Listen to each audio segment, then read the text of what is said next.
This journey is all about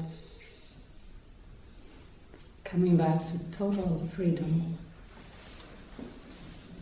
Total freedom. And with the separated mind and with the deceived mind, it is as if we are trapped. There can be strong feelings of being trapped in some kind of program. As if the mind is programmed into some little setting that you have to live in, that you have to play out. And in that, time is the major component. The belief in time, the belief in the past and the future, and the present that is very short. Present that is part of the timeline. The true present, the holy instant, is eternal. And even that, the mind has a hard time thinking of the eternal without thinking of time.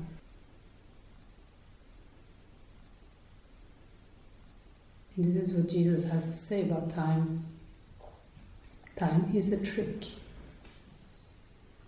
Time is a trick. It's a sleight of hand. A vast illusion in which figures come and go as if by magic.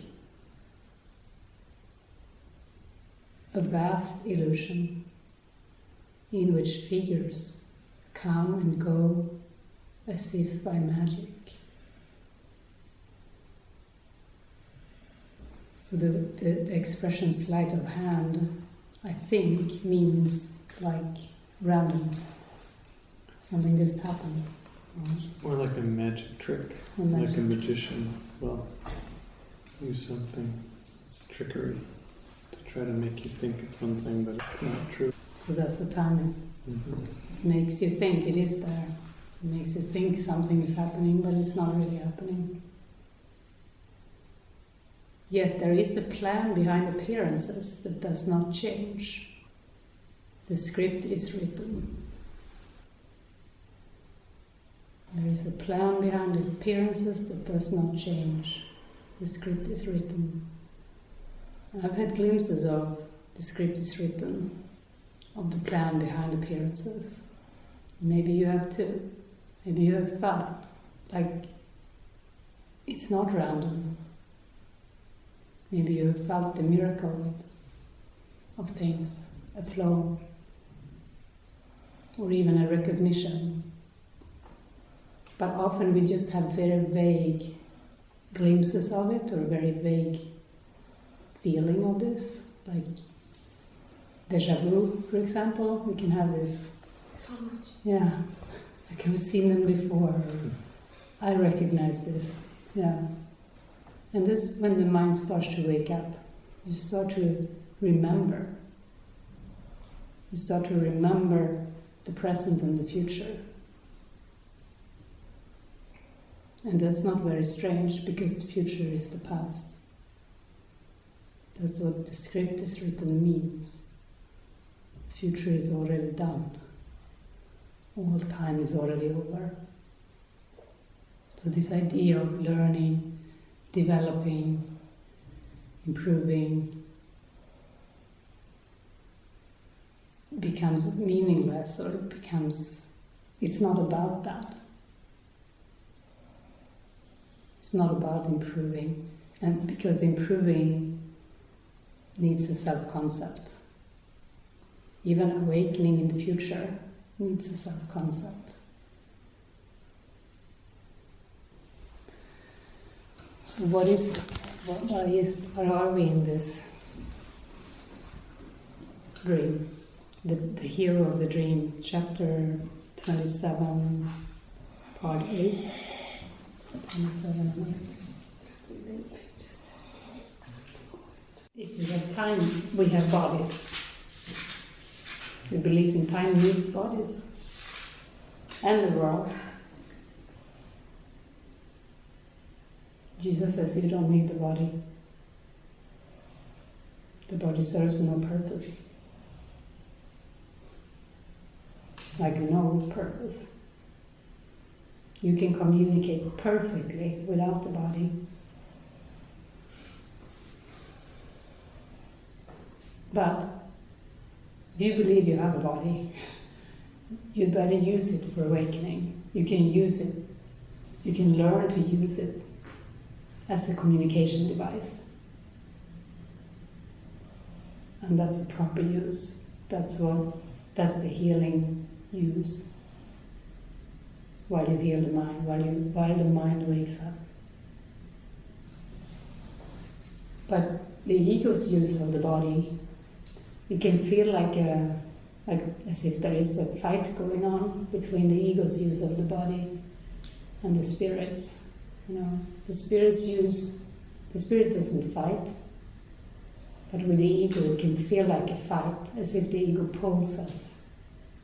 The ego wants to use the body for its purposes, which is pride, pleasure, and attack.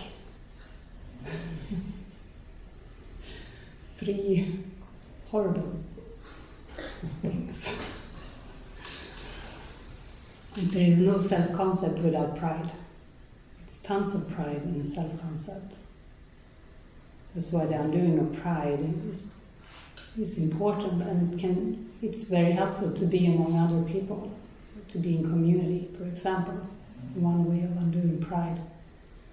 Pride won't survive in this community.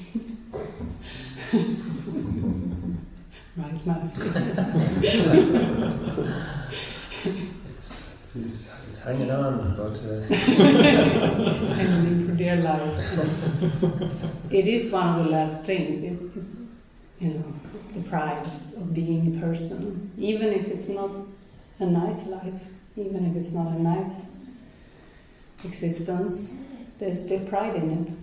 There's still the attempt to protect it. So this is what he has to say about this body. He calls it the hero of the dream. The hero of the dream. The body is the central figure in the dreaming of the world. There is no dream without it, nor does it exist without the dream in which it acts as if it were a person to be seen and be believed. We can agree with that. We see many persons and they are this to be seen and be believed, including our own person. We walk around, we want to be seen and believed.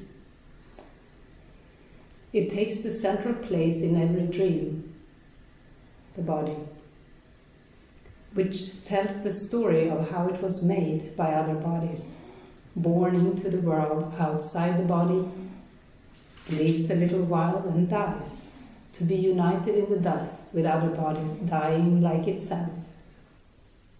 In the brief time allotted it to live, it seeks for other bodies as its friends and enemies. So even the enemies are sought out. Its safety is its main concern. Its comfort is its guiding rule. It tries to look for pleasure and avoid the things that would be hurtful. Above all, it tries to teach itself its pains and joys are different and can be told apart. It's quite easy to recognize. The seeking pleasure and the avoiding pain, and the idea that the joys and the pains are different and can be told apart. But he will emphasize that both pain and joy strengthen the belief that you are the body. Both pleasure and pain strengthen the belief in the identity as a body. And you're not really different. The dreaming of the world takes many forms because the body seeks in many ways to prove it is autonomous and real. It puts things on itself that it has bought with little metal discs or paper strips that the world proclaims as valuable and real. It works to get them, doing senseless things, and tosses them away for senseless things it does not need and does not even want. I hear ABBA song, money, money, money, it's so funny in the rich man's world. You know, that importance of money in this world. So that we can feel safe and get what we want and get what we need and get more of what we think we want and need. It says it's senseless things that we don't even want, he said. You don't even want it. It's not what you want. It hires other bodies that they may protect it and collect more senseless things that it can call its own. It looks about for special bodies that can share its dream. Sometimes it dreams that it is conqueror of bodies weaker than itself. But in some phases of the dream, it is the slave of bodies that would hurt and torture it. The body's serial adventures, from the time of birth to dying, are the theme of every dream the world has ever had. The hero of this dream will never change, nor will its purpose. So he's saying it will never change. You know, we may sometimes believe that we're going to get better as a person, or succeed in some way. He's saying, no, as long as you believe you're a body, you will never succeed, and it will. It's never going to get you what you think you want. Though the dream itself takes many forms and seems to show a great variety of places and events wherein its hero finds itself, the dream has but one purpose, taught in many ways. This single lesson does it try to teach again and still again, and yet once more, that it is cause and not effect. And you are its effect and cannot be its cause. So we can read that again. Though the dream itself takes many forms and seems to show a great variety of places and events where the hero finds itself, the dream has but one purpose, that is taught in many ways. And this single lesson does it try to teach over and over again, that it is cause and not effect. So that the dream itself is the cause of you. Like you are a victim of an external dream that is just happening, basically. And this is the trick. It is just happening. I mean, this, thing where people tell me what to do. I'm born to parents that are maybe not wise, or they tell you to become something, or they may treat you badly. So that this dream, whatever it looks like, or if it's a good dream, it can be good, seemingly good dreams too, but that the dream is causing you. That's the trick. And this is what we want to come to. We want to see that the dream is the effect of the mind. And this is the point. This is the point of power in the mind. This is like realizing, oh, it's my dream. I dream this. And this is where all healing can occur, and you can feel very empowered. But so with the ego, you're told that you are its effect and cannot be its cause. That you are an effect of the dream. Thus are you not the dreamer, but the dream. And so you wander idly in and out of places and events that it contrives, that the dream contrives. That this is all the body does is true, for it is but a figure in a dream. But who reacts to figures in a dream unless he sees them as if they were real? the instant that he sees them as they are, they have no more effects on him.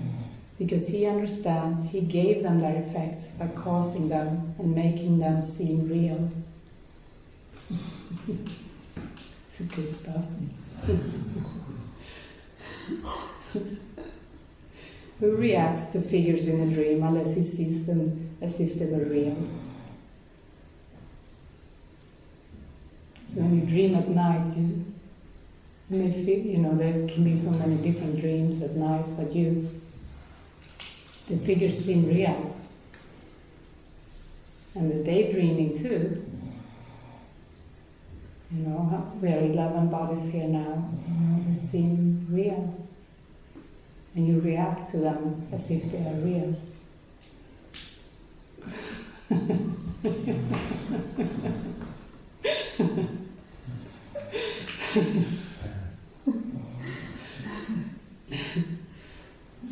So the mind is the cause, and the dream is the effect. The world of form is the effect, the past.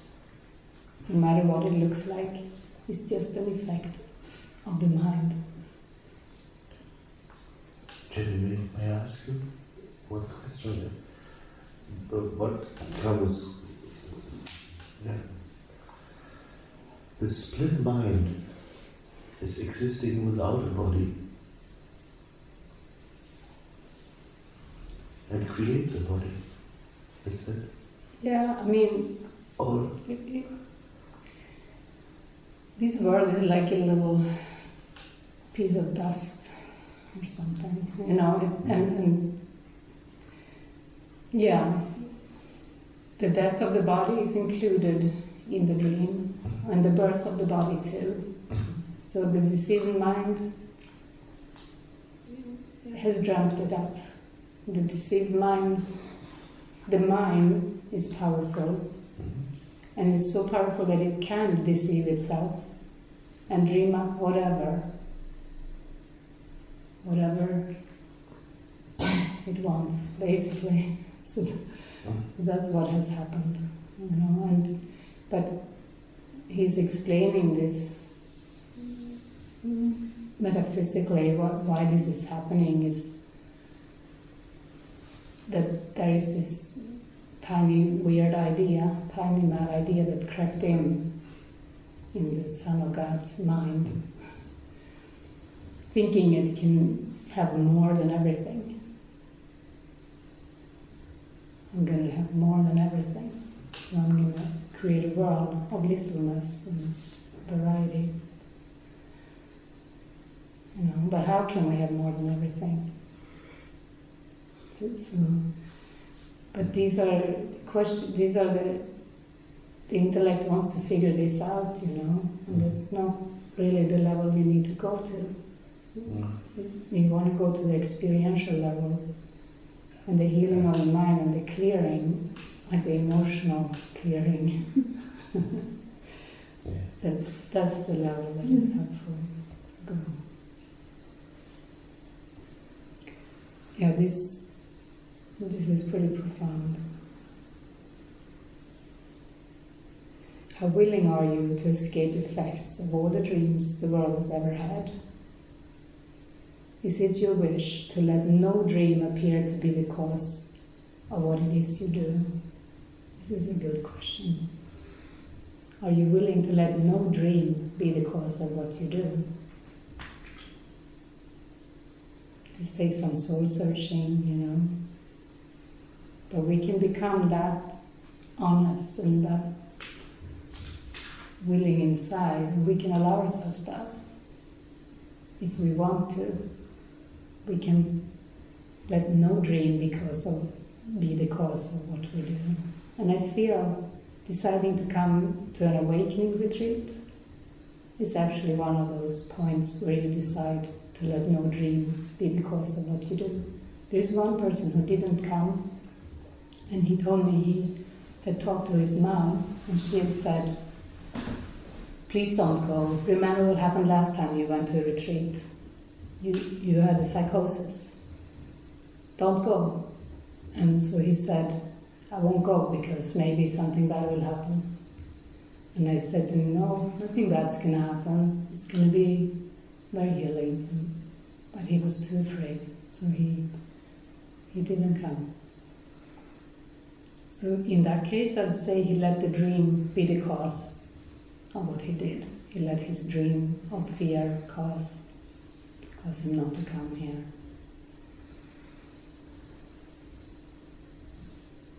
But this can be something we check in. We can learn to check in ourselves. Am I doing this because I believe the outside world is forcing me to do it? Am I doing this to please a believed outside environment? Or am I doing this because I want to see that I am the cause, that I am the dreamer of the dream? So this can be a nice practice. You're having fun with this. It's really funny. Yeah.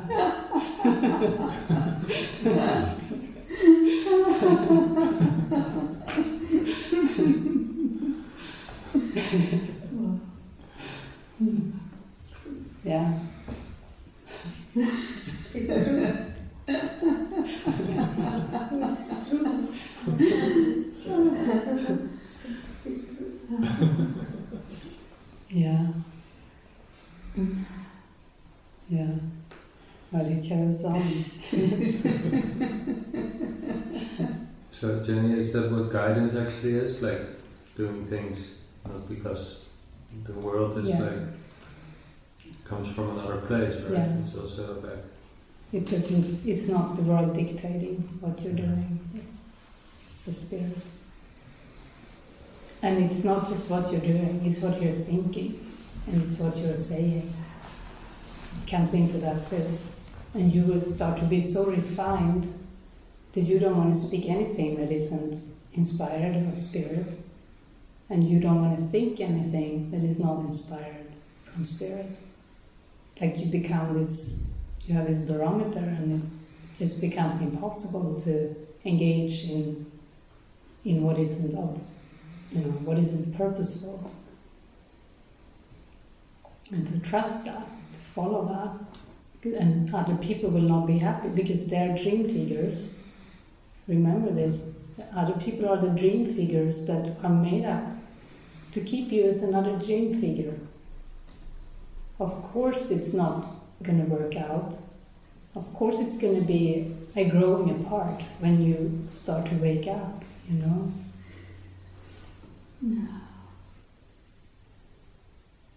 Like, one wants to wake up and they don't want to. So it's just... Yeah. And ultimately it's your mind, these people who are against you, the people who are against your awakening, is your fear thoughts or guilt thoughts. They represent your guilt thoughts or your fear thoughts. They're not really outside, they're just, they're just representations of doubt. But who would listen to that? Why would we listen to that? If I would have listened to my biological parents, you know what? I mean, I wouldn't. I don't see the point, But yeah, so it's good to question this. We need to get clear so that we don't fall for that anymore.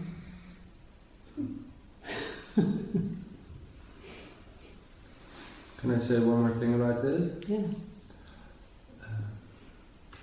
Reminds me of an experience I recently had, that also dream figures can shift from being this witness from your doubt to actually being a witness of the truth. Yeah. Like this one friend, he's now calling me and expressing all his thoughts, and he says, "I feel you really listen to me," and there was just a huge shift happening. Yeah. And other people just fall away. Yeah. I like this shift very much, to see that happening. Yeah, and most people fall away, but then there can be some that come along because they're ready. Yeah, I like that. Yeah, for me, I think all of them were swept away from the past. Clean sweep. And then I got new ones, And that's how it goes. It can go that way too. But sometimes even family members come along, or sometimes there is, yeah, I still have my son, of course. He didn't get swept away. Is he into the course? Well, I mean, one of the questions he asked us when we were there in March, he said, so how about this guidance? How do I know if I follow the ego or the spirit? He said. So he's into the course without really reading the course. So, yeah. Cool. Yeah. Can I say something to you about guidance? I feel called to share that. What helped me tremendously about guidance. I was always confused, like you mentioned, your son asked whether I'm following the ego or the spirit. And then I prayed so much all the time about this because there was this fear. I don't want to serve the ego for an instant. And then it was Francis Zhu who mentioned once that if I really pray before, just in the morning or before I do anything, and I ask for the Holy Spirit to guide me, so then I no longer have to question whether I'm following the ego or the spirit in the moment when the idea comes to do something or whatever, call someone, that I will trust with my whole heart that it is the spirit guiding me. So then the question is out. I just have this, I would trust, right? Because would God make this so confusing for us, right? To sit and question, these doubt thoughts. So that helped me so much. I don't know if maybe this will speak to anyone else. It was so beautiful. Yeah. But I'd say not just in the morning, we can pray all the time to keep it over. And, this morning I felt prompted to take a walk up the hill and noticed the watering was on, and it was meant to be turned off last night, but it wasn't. So sometimes we're guided, with things like that when we give our minds over. So,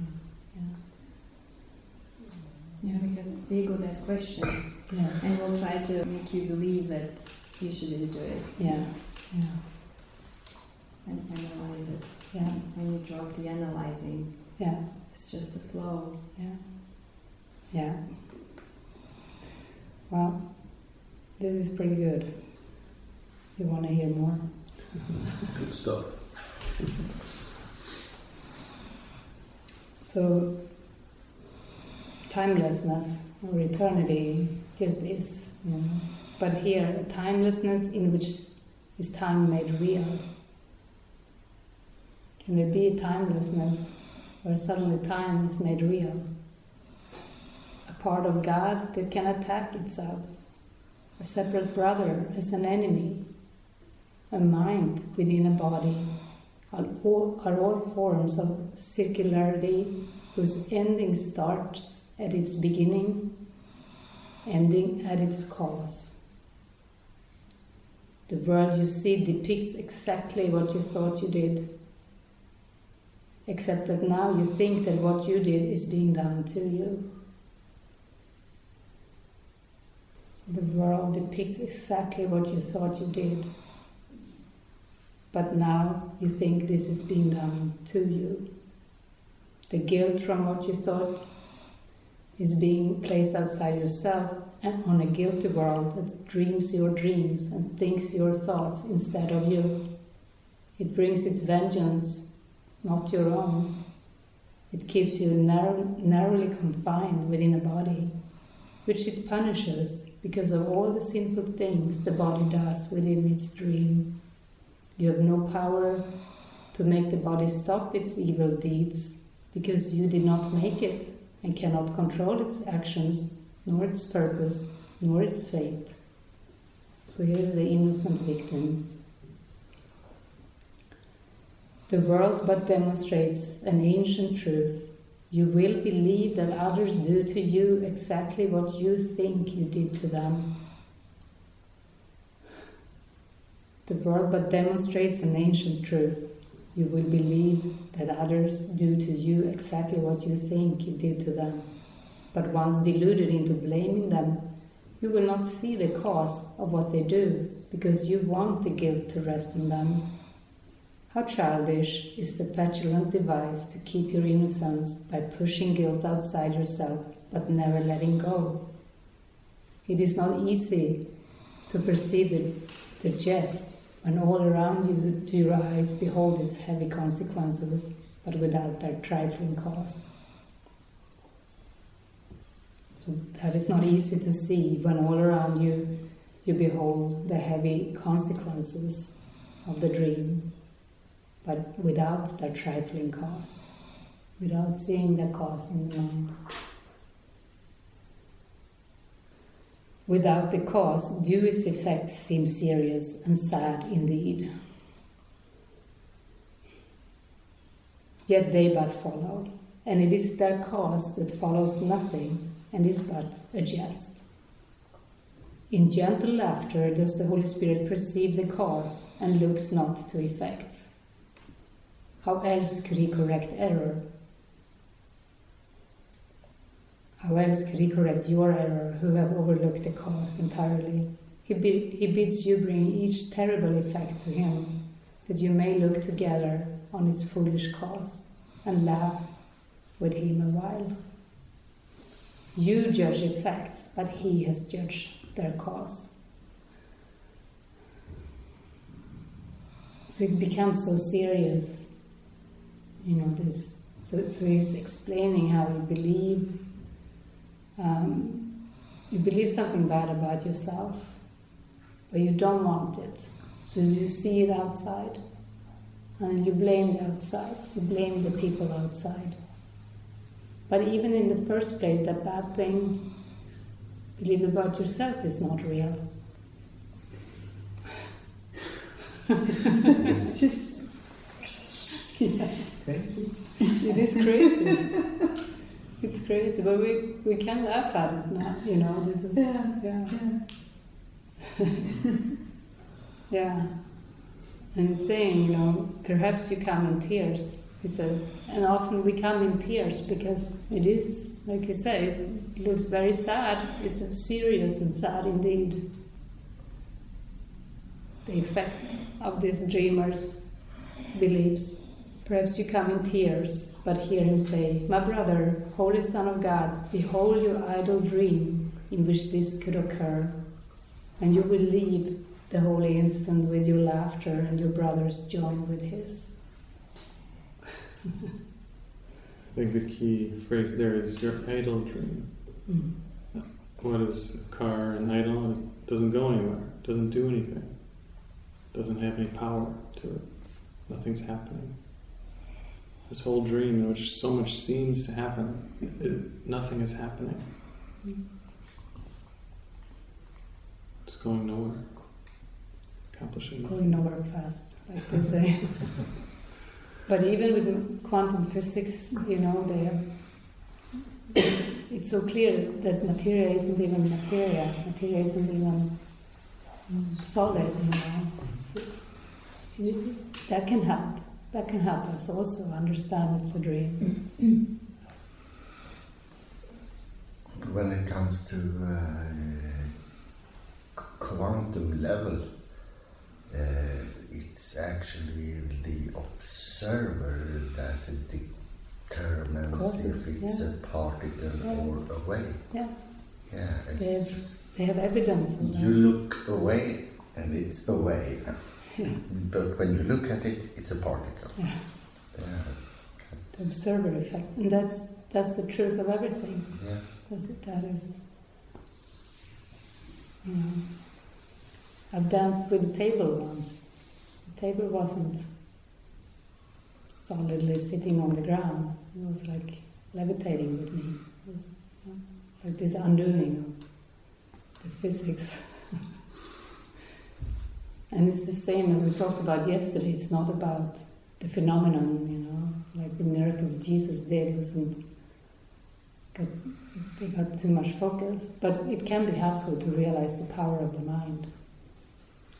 When I had my first experiences with David, I was in such a high place, in such a high state of mind with David that I didn't experience the world as I had before.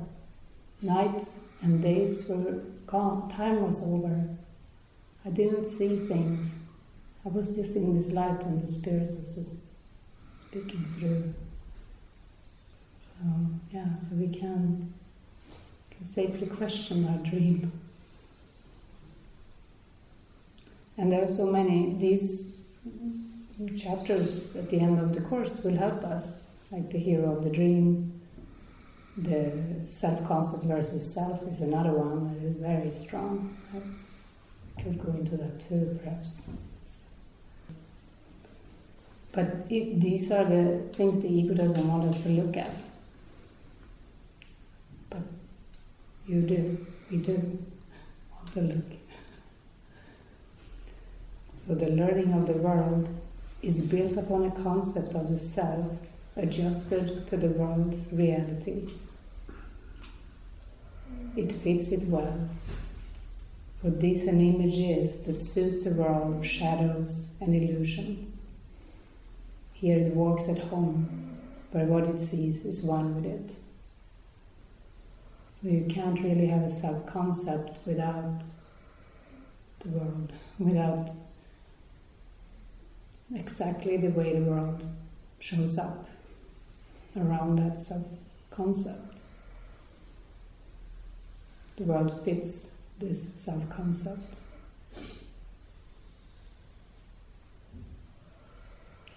The building of a concept of the self is what the learning of the world is for. This is its purpose. So this is good to know. What is the purpose of the world? Is to build a self-concept.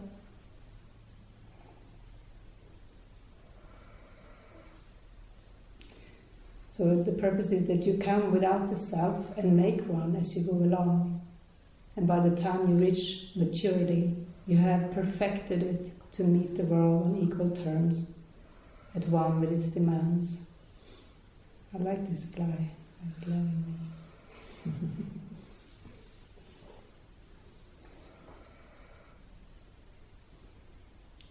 So in the world, when you build a self-concept, first time I read this, I got a little scared, because I thought, striving for maturity, striving for success, or becoming better, I saw that. When I first read this, I saw this in me. I saw this striving to become better as a person and reach some kind of maturity.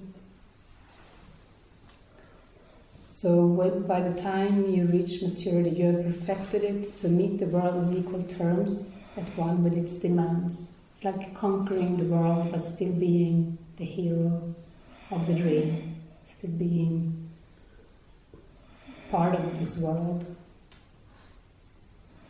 Not really the dreamer of the dream, but the hero, a mature self-concept. So there's no wisdom in that. There's no wisdom in that, no. In a mature self-concept, no. There's a big ego in that. It's only by laying aside a self-concept that we can find true wisdom. So we can become honest, like who would defend the self-concept? Why would I want to be somebody or have a mature self-concept? I think somewhere in the course or somewhere it talks about the beginner's mind is so powerful. It's not an I know mind, it's just an open, childlike state. A concept of the self is made by you It bears no likeness to yourself at all. It bears no likeness to yourself at all. Like to your capital self. Yeah, you can write that here, but yeah, to your true self, to yourself. It's made up. Self-concept is made up. It is an idol made to take the place of your reality as Son of God. The concept of the self the world will teach is not the thing that it appears to be. And this is the interesting part here. For it is made to serve two purposes, but one of which the mind can recognize. The first presents the face of innocence, the aspect acted on. It is this face that smiles and charms and even seems to love. It searches for companions and it looks at times with pity on the suffering and sometimes offers solace. It believes that it is good within an evil world. So this is the face, this is the aspect acted on. The face of innocence. This aspect can grow angry, for the world is wicked and unable to provide the love and shelter innocence deserves. And so this face is often wet with tears at the injustices the world accords to those who would be generous and good. This aspect never makes the first attack, but every day 100 little things make small assaults upon its innocence, provoking it to irritation and at last to open insult and abuse. So this face of innocence isn't so innocent, can get very angry at all the injustices. I mean, maybe we can, if it feels like too hard to think of it inside yourself, you can think of angry peace activists, for example. You know, like they're activists for peace, but they're angry. That's this. But this is not just those. This is in each self-concept, in each person's self-concept is this. I'm good, and I'm a little better, and the world is unfair. That kind of thing. The face of innocence, the concept of the self so proudly wears, can tolerate attack in self-defense. For is it not a well-known fact that the world deals harshly with defenseless innocence? This is good. I don't know if I feel to go into deeper because it's already very deep. But it's, to see this, to see where you can accept yourself to attack as self-defense because the world deals harshly with defenseless innocence. So it's okay to get angry because the world has been cruel, the world has been unfair. But he's saying, no, this is just part of the self-concept. And he's saying this is just covering up another part of the mind that we don't want to see, that you don't want to see, and that is this is what we want to see. This is what we want to look at, because the face of innocence is just a lid, a cover over this other part that is saying that I am the thing you made of me. That lies deeper. He's calling it a lesson in terrible displacement, a fear so devastating that the face that smiles above it must forever look away, lest it perceive the treachery it hides. The lesson teaches this: I am the thing you made of me, and as you look on me, you stand condemned because of what I am. On this conception of the self, the world smiles with approval, for it guarantees the pathways of the world are safely kept, and those who walk on them will not escape. Here is the central lesson that ensures your brother is condemned eternally. For what you are has now become his sin. For this is no forgiveness possible. This is so important. I feel it's so helpful to understand. Please read the last one once more. Well, I'll read the whole paragraph. Beneath the face of innocence, there is a lesson that the concept of the self was made to teach.